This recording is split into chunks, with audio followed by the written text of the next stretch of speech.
Welcome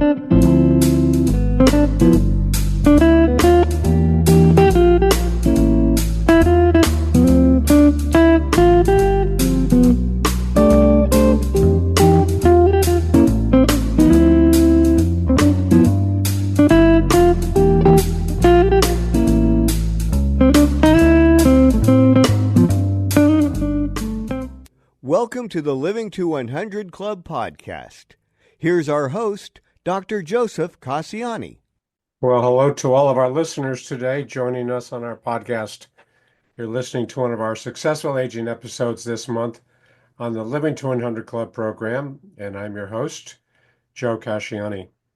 On each program, our conversations educate and inspire, helping you get the best out of all the years we're given, regardless of what obstacles come our way. You can learn more about my club at my website. Be sure to take a look at my new training and activities manual, Better, Longer, and Happier, a guide to aging with purpose and positivity. It's a series of 12 modules in a card deck format developed for activities directors at senior living communities. Visit my website, living200.club/BLH. Now on to today's program. In this episode of the Living to 100 Club podcast, we sit down with Lee Woodruff, acclaimed author, speaker, and co-founder of the Bob Woodruff Foundation. Lee's life was changed forever 19 years ago when her husband, ABC News journalist Bob Woodruff, was severely injured while covering the Iraq War. Her best-selling book, In an Instant, captured the raw emotions of grief, shock, and resilience in the aftermath of that life-altering event. While Lee has shared this story many times, in today's conversation, we delve deeper into the lessons learned on how to move forward after a traumatic experience. We also explore Lee's ongoing work with the Bob Woodruff Foundation, an organization dedicated to helping injured veterans and their families. First, a little background. A popular speaker and the author of 3 best-selling books, journalist Lee Woodruff's distinctive voice comes from the heart. Whether she's sharing wisdom about the healthcare journey and recovery or speaking candidly about life and family, she draws on her experiences to connect with the audience. She's also a monthly contributor to AARP's caregiving column. Lee also runs a consulting business that helps clients become more effective interview subjects and dynamic communicators during speeches and presentations. Lee, a warm welcome to you today. Thank you very much. Yeah. Thanks for having me. Happy to be here. Yeah, great. No, you're welcome. I always like to open by asking our guests to tell us a little bit about the highlights that brought you to where you are today. You cover a lot of territory in your professional career and your personal life, but maybe the highlights that brought you to where you are today. That is a broad and sweeping question. And so I would answer it the exact way that I answer the occupation blank box in any doctor's office and just say mother. I would say that being a mother to our 4 kids, while challenging at times, is probably going to be my greatest achievement. So yeah. Okay. Everything else is gravy. Yeah, of course. That's kind of the umbrella that covers everything. So your book, In an Instant, has touched so many lives. How has sharing your story repeatedly over the years impacted you personally? It's exhausted me. It's Yeah. exhausting to continually tell your story. I'm being much more selective about it. It'll be 19 years. Yeah.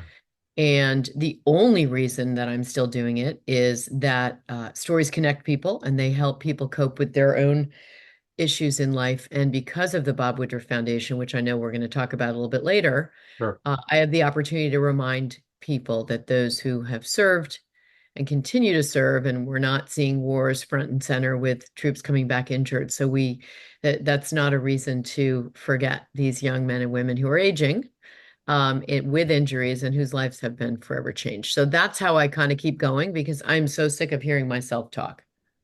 Yeah, well, it's when we spoke earlier, it is a process, right? I mean, you've been through a lot of that trauma and grief and resolution, and now moving on to what's next. How do we recover and how do we continue to move on with a positive spirit? Yeah, and I do think that there's something to telling your story, the story of the trauma over and over again, that I think eventually people just have to move on because it's you've moved on in your own life, and here's this prescribed speech or speaking opportunity or webcast or whatever where you're going to talk about it again. And it's not that it sets you back in any way, but it's you there's a part I think after a while where you don't want to be defined by that thing. Sure. Yeah. Yeah, there's always I think the opportunity to see what's next, what have I learned, and how have I grown from this experience? And I think that's the important part. That's what you're talking about, I think. Yeah. So, what are some of the key factors that helped you and your family navigate that initial shock and grief after Bob's injury? Yeah, I talk a lot about this, and it was hindsight that I realized that there were four main legs of my stool, and they all started with an F. So if I boil those down really simply, the things that supported us during that time and beyond, and still today, and probably many people in your audience will relate to this, no matter what, whether it's been a really difficult thing or tragedy. But family is the first F. So I have two sisters, and Bob has three brothers, and they were there Mm. along with his parents every step of the way. Friends do amazing things when the hard thing happens, from bringing meals to giving kids rides places or whatever's needed. The third F is faith. And everybody has a different concept of whether it's faith or spirituality or whatever. I'm nothing prescriptive there. Some people have no faith. And by that, I mean in a prescribed way, but maybe they go out in nature and that's the way that they sort of meditate or find their center Mhm. or become calm. So that was a big aspect. And then the fourth F is really funny because you have to keep a sense of humor through something tragic. Gallows humor is a real thing.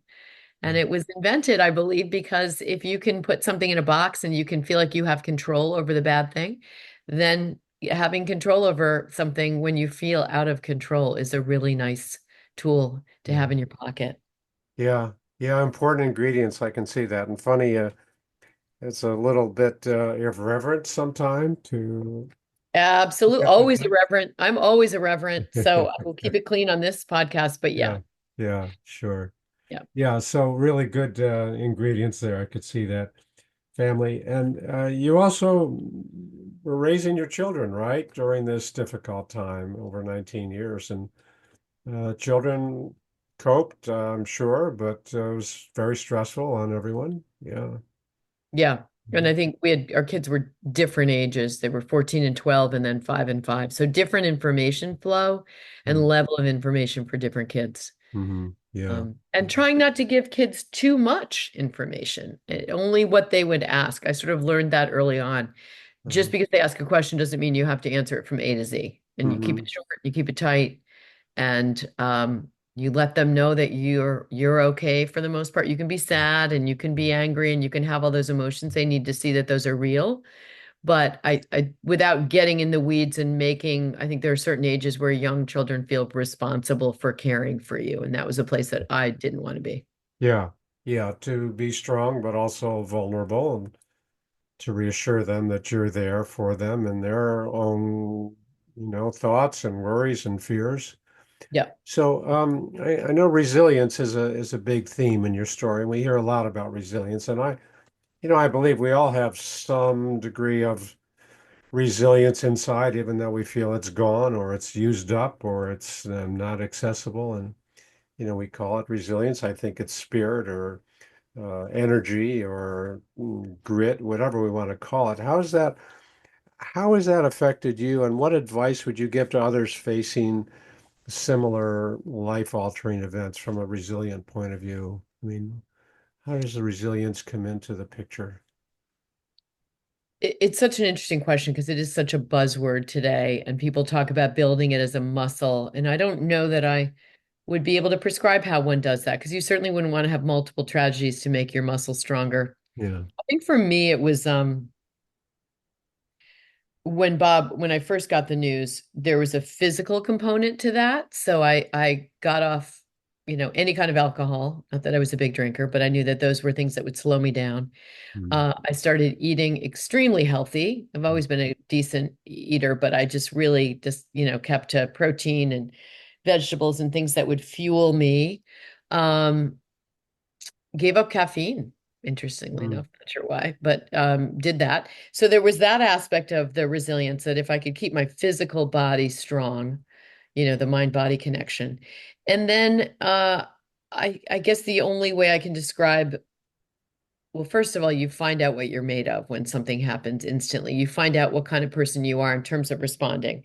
And then I think making mental notes of mood changes. So, for example, I would, in the darkest days, maybe laugh with somebody in the family or have a moment and think, okay, there you were. You just laughed. You will do that again.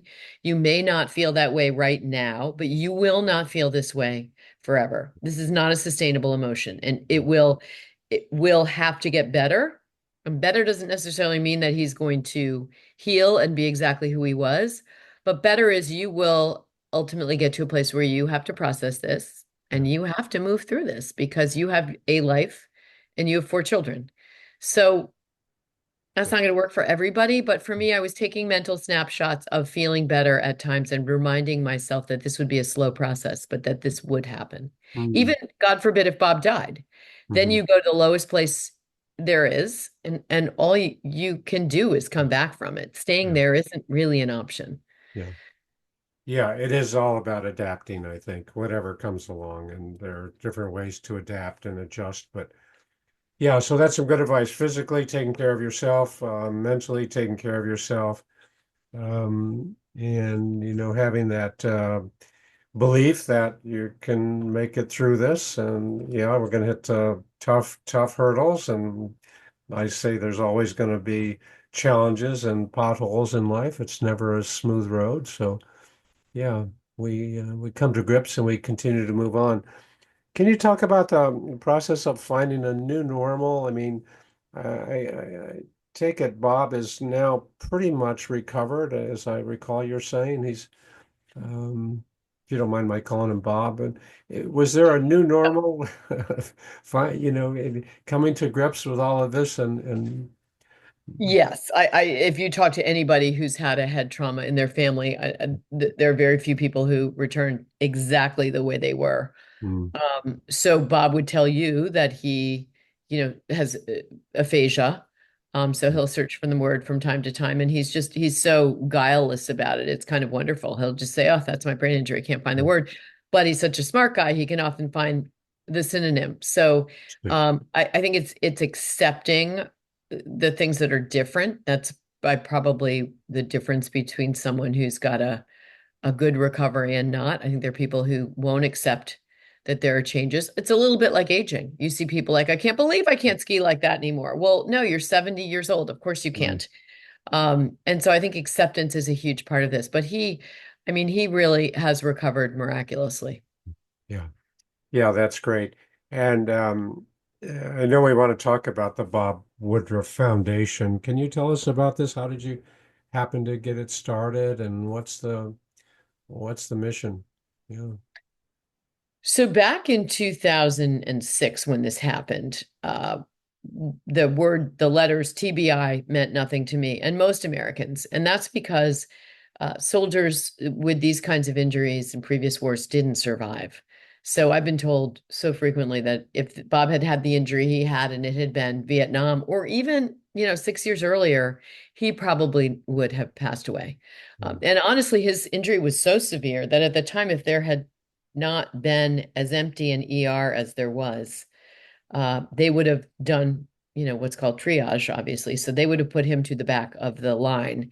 because he looked least able to survive. And so he might have just died Mm. that way. He just happened to have a moment where there was a break. So visiting him in the military hospital when we got back from Germany to Washington, there were many young men, it was mostly young men at the time, who were on the brain injury ward and looking and meeting their families and looking at them and looking at the sacrifice that the families made to get to the bedside. So whether that was a job that was only going to give them 5 days leave, or someone had to leave the kids behind, and looking at all of the blessings that we had from Bob being a reporter, having the backing of ABC and Disney, who owns ABC, and being able to have children flown in and relatives flown in and all of the things that one would hope one would get when you were injured on the job, which is what Bob was.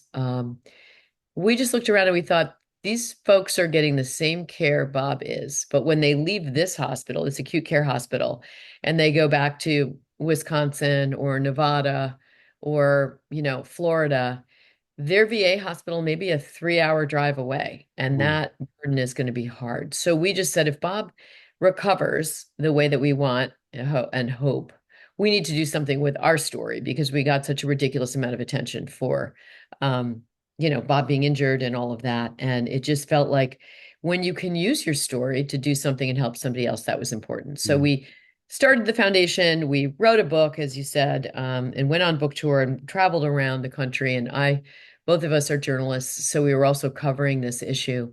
And people just started handing us $20 bills and saying, make sure this mm, gets to a soldier. Yeah. oh, mm, So that was super powerful. And we quickly kind of scrambled and set up a foundation. And here it is, almost 19 years later. We have an annual event in New York called Stand Up for Heroes, which will be November 11th this year. Um, but we have raised and given away over $100 million to grassroots organizations and some bigger organizations as well, that are helping injured vets and their families as they return to the home front. And the three areas that we focus on now, and we have, complete eyes on these grants. So we want to make sure that everybody's carrying out, what they're supposed to do. But it's really in the area at the moment of, excuse me, of suicide prevention and trauma. There's suicide rates unacceptable. And then caregiver support, because the families and the children, if they're not being cared for, to give the oxygen, as the saying goes, to that injured service member, then that's not going to do anybody any good. And the third area is really on skills, helping somebody who can't go back into the military because of their injuries. How can we help them find a new purpose in mm, life, whether that's a mm. job or something sort of nonprofit? So those are the three main buckets. Sure. Yeah, that's an amazing, huge amount of money. Well, over a It hundred is. million It's dollars amazing. in Yeah. 20 years, 19 years. Well, it hasn't been that long, I'm sure, but close to it. Yeah. We're really proud of that amount, and we always say no amount is too small. So we have some corporate sponsorships, but we'll get a check in for $20, and those Yeah, are just as valuable as of course. anything. Yeah. Of course. Yeah. So interesting that from that position of feeling special treatment or almost privileged treatment initially because of Bob's affiliation with the network and all that, that it helped you to see there, in contrast, there may be other people who don't have that access to all this special care and easy access to hospitals. So that's the genesis of this then, that and it's grown in such a miraculous way. That's terrific. Yeah. Yeah. No, Yeah. you can't rewind the tape. And if you could, you probably would. So what can you do? And that, I think that's part of the resilience piece you asked about earlier too, is what can you do with your story, your time, your talent, your treasure to leave the world a little better than you found it, I Mm, guess. Because sure. just and there's nothing wrong with taking your toys and going home too. And I always say that if Bob hadn't recovered so well, I don't know that I would be able to be so vocal, so out there, dedicating this much time to something Yeah. if he weren't as well as he is. So We we don't got know the that. privilege of doing that. Yeah. We don't know that, of course. Yeah, We yeah, don't. Yeah, we don't. But yeah. mm, Wow. Well, kudos to you, gold stars for that. That's just a major contribution. And any idea how many families you've helped or I should impact? know this. I'm so bad at remembering the stats. Yeah, Tens and tens of thousands. really? Yeah. In Yeah, veterans. some tangential way, like it might not have been directly. I'll tell you one of the most eye-opening things to me, which I don't know why it was eye-opening, but during the pandemic, most all of our, because we're a granting organization and we get involved, as I said, with those grants, but it also allows us to pivot, so we can if funds need to be directed somewhere, it's not like we've built some building and we all have to do X or Y or Z. So we were able to immediately pivot during COVID because the largest issue facing military families during that time was food insecurity, if you can Mm. imagine. So we turned the spigot off some other things and directly on just making sure families had enough to eat, which is Mm. a sad comment on where we are with many of our Mm. military Mm. veterans. Yeah. Yeah, so you have the versatility to refocus wherever the needs seem to emerge Yeah. greatest. Yeah, Yeah. that's great. That's great. Yeah.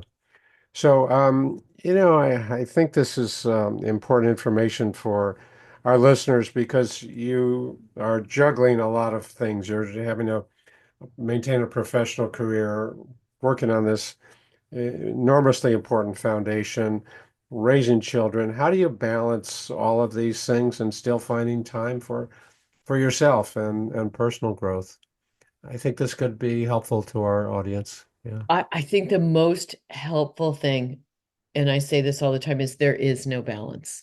Mm. So one day I might be doing a great job on me, and that's because I got to go to the Y and take a swim and maybe even get a massage, which I did yesterday. So I was great to me Yeah. yesterday.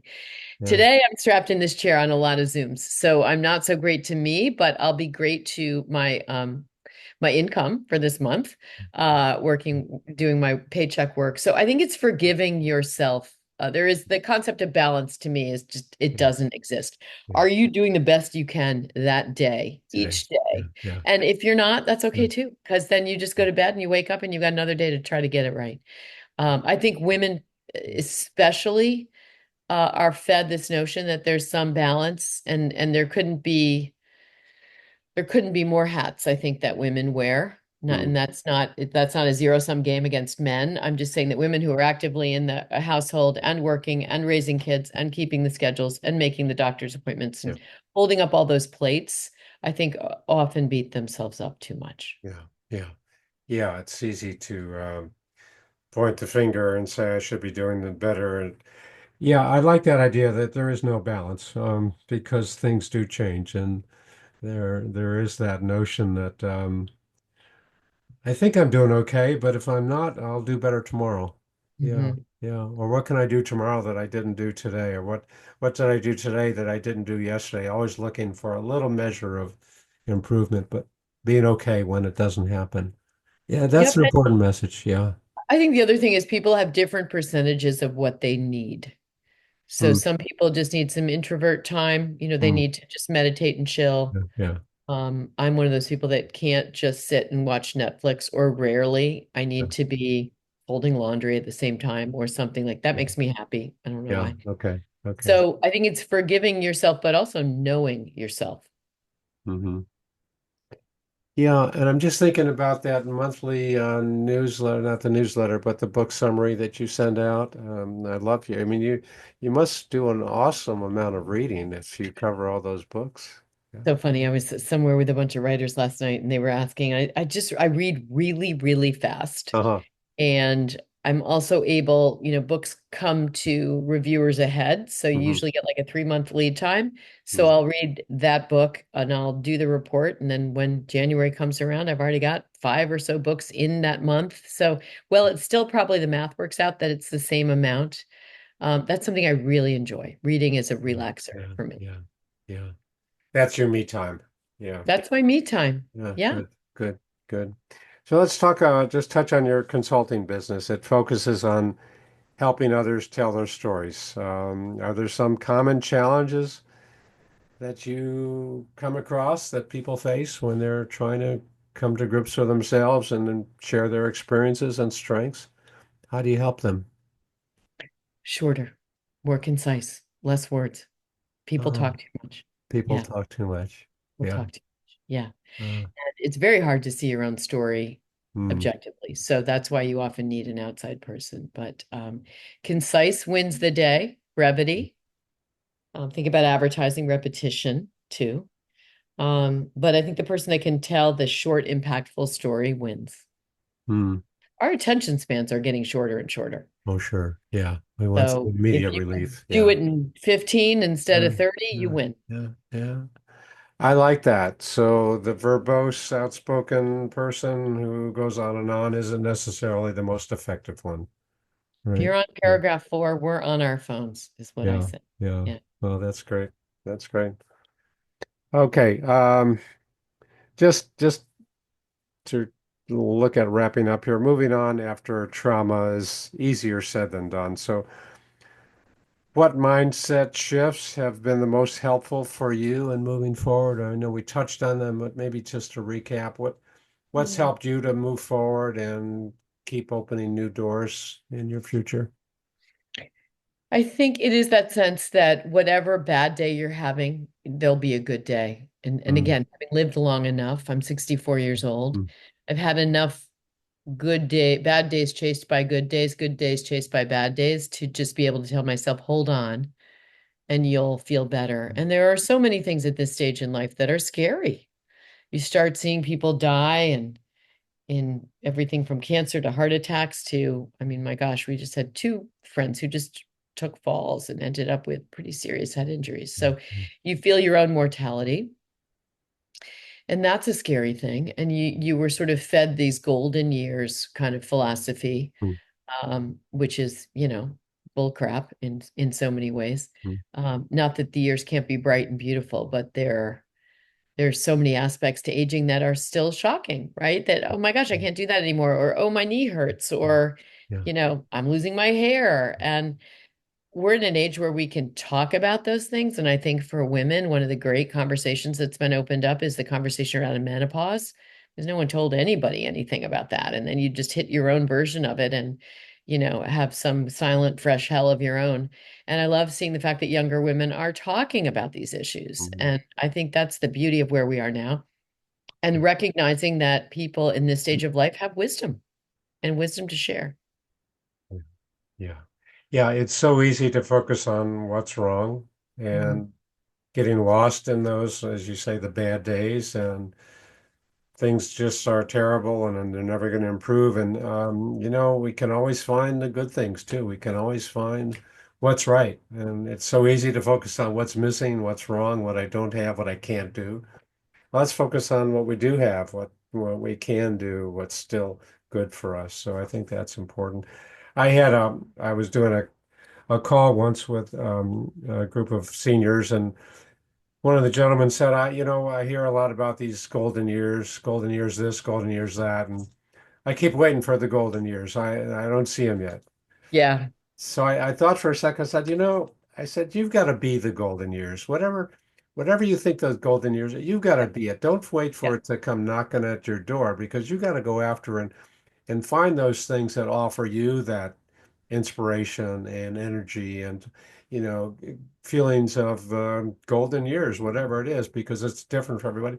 And so many people, I think, kind of sit back and wait for somebody totally. to knock on the door and say, here I am, I'm gonna, yeah. So interesting. No, I think you just said something really important. We need to go out and make our own golden years, and whether that's trying something new, reconnecting with old friends, making new ones. Yeah, There's so many opportunities that we can take advantage of, but we can't just be sitting there waiting for it to happen because it yeah, will pass us by yeah. for You're so sure. right. You're so right. We have to take that initiative. It's not going to happen Yeah. unless we do that. Yeah. So looking back on the past 19 years, what's the most significant lessons you've learned, and personally and professionally, and how have they shaped who you are today? I think it's that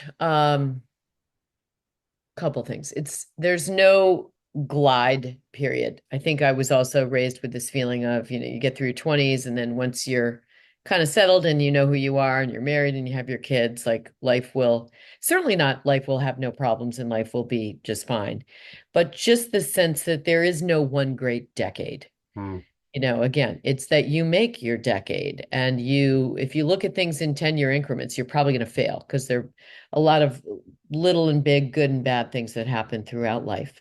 hmm, Uh, and then I think the other big lesson is just recognize those small moments of gratitude. hmm, It's so easy to get lost in what we don't have, but when I mean, for me, gardening, walking outside and picking some of my red tomatoes and just feeling like I grew these from seed, and I'm gonna hmm, just feel really grateful that I get to go home and Yeah. eat one of my tomatoes Yeah. tonight. Yeah. I Yeah. have a friend who is very philanthropic, and she's someone I admire. And it's not a new concept, but it bears reminding us all is there so many things we go through life and we maybe don't feel like doing it in that moment, or we feel slightly burdened. So for anybody who's caring for an elderly parent, Mm, and for me, and my mother passed away a year ago, but up to that point, it was a 3+ hour drive to go see her. mm, And the day would come and I was excited to see her, but the idea of a 6 hour round trip because I would need to get back for the kids or whatever. And you can just sort of feel yourself not being excited for whatever the traffic between New York and Boston. So this friend said the way that she frames things like that is not I have to go see my mother, but I get to see my mother mhm. because she won't be here for a lot Yeah. longer. Yeah. And so this is one of those moments that I need to reframe for myself. And that's been really helpful for me to think about Yeah. how to reframe the opportunity to do these things because the sands are running down. And I'm not sitting around crying about the fact that, all these years have passed. I've had great years. Yeah. And not every year has been, not everybody would look at my life and say you've had a great life, but I have. Yeah. To me, I have. Yeah. Yeah. Half full or half empty, right? I mean, an 8 ounce Yeah. glass Yeah. with 4 ounces of water is both half full and half empty. So you decide. That's right. Yeah. It's how you look at it. We're looking at the same thing. Yeah. I like that expression. It's not that we have to, it's just that we get to do something. Yeah. Yeah. That It changes the way you think about those things in life puts a because different perspective on it, doesn't it? Yeah. it does. Yeah. And there's going to be a finite amount of times that Yeah. you're going to get to do them. So try to Yeah. try to look at the upside. Yeah, have to adds that pressure and stress, and get to means appreciation, gratitude. I'm grateful Yep. for this opportunity. Yeah. Well, great. Thanks so much, Lee. Thank you very much for your insights, your personal experiences. How can our listeners learn more about your books and the Bob Woodruff Foundation? Well, I'm so glad you asked. You can just go to leewoodruff.com. That's my blog, and you can just subscribe to the books. And I try to have some fiction and some Yeah, nonfiction, and every now and then a thriller that I think is great. So yeah, there's hopefully a choice for everyone. It's not something where I make any money off of. It's just sharing my passion with everyone. sure. And then the Bob Woodruff Foundation is Bob Woodruff, which is WOODRUFF Foundation. So there's three F's in a row. I know. Mm. .org. And you can make a donation. You can find more about what we do. You can tell us about maybe an organization in your hometown that is doing good work that we should be poking into and learning more about. So we would love to hear from you. Oh, great. All right. Thanks for sharing that. LeeWoodruff.com and the Bob Woodruff Foundation.org. Yes, no just straight up Bob Woodruff Right. Okay. Foundation.org. You Bob got it. Woodruff Yeah. Foundation.org. Yeah. Thank you. So, looks like we're out of time, but before we wrap up, I just want to remind my listeners, visit my website, livingto100.club, sign up for my email list, and download a free copy of my 9 tips to make living longer enjoyable. And if you're affiliated with a senior living setting, be sure to look for my new training manual and activity guide, Better, Longer, and Happier.